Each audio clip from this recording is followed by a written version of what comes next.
Եվ այսպես, երբ մենք նայում ենք, մենք տեսնում ենք, որ այս ամենը կկրկնվի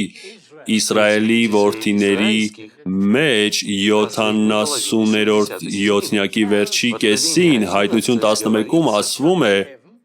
որ նրանք կփակեն երկինքը, որովհետև այդպես վարվեց Եղիան, 3.5 տարի անձրև չեկավ, եւ այս 3.5 տարիների ընթացքում անձրև չի գա, նաեւ ասվում է, եւ ջուրը արյուն կդառնա, ճիշտ այդպես վարվեց Մովսեսը, երբ փրկում էր նրանց եգիպտացիների ձեռքից, այնպես որ այս պատմությունը կկրկնվի, այնպես որ հիանալի է, երբ չէ որ մենք գիտենք այս սկզբունքը Աստվածաշնչից, որ պատմությունը կրկնվում է։ Եվ ահա, հիմա մեզ մոտ դա տեղի է ունենում հոգևոր իմաստով, նրանք ունենան Մովսեսին ու Եղիային տառացի իմաստով, բայց մենք ունեցանք մեկին, մի մարդու Ուիլյամ Բրանհամ անունով, բայց նա ուներ այդ ծառայությունները, նա ուներ Մովսեսի հոգին, Եղիայի հոգին եւ Քրիստոսի հոգին։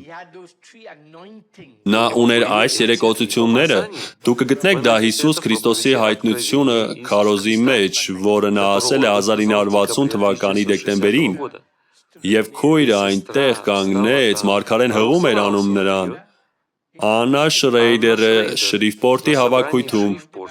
Նա այնպես էր օսված հոգով, որ արտասանեց Եղիայի, Մովսեսի եւ Քրիստոսի հոգին այս շենքի մեջ է։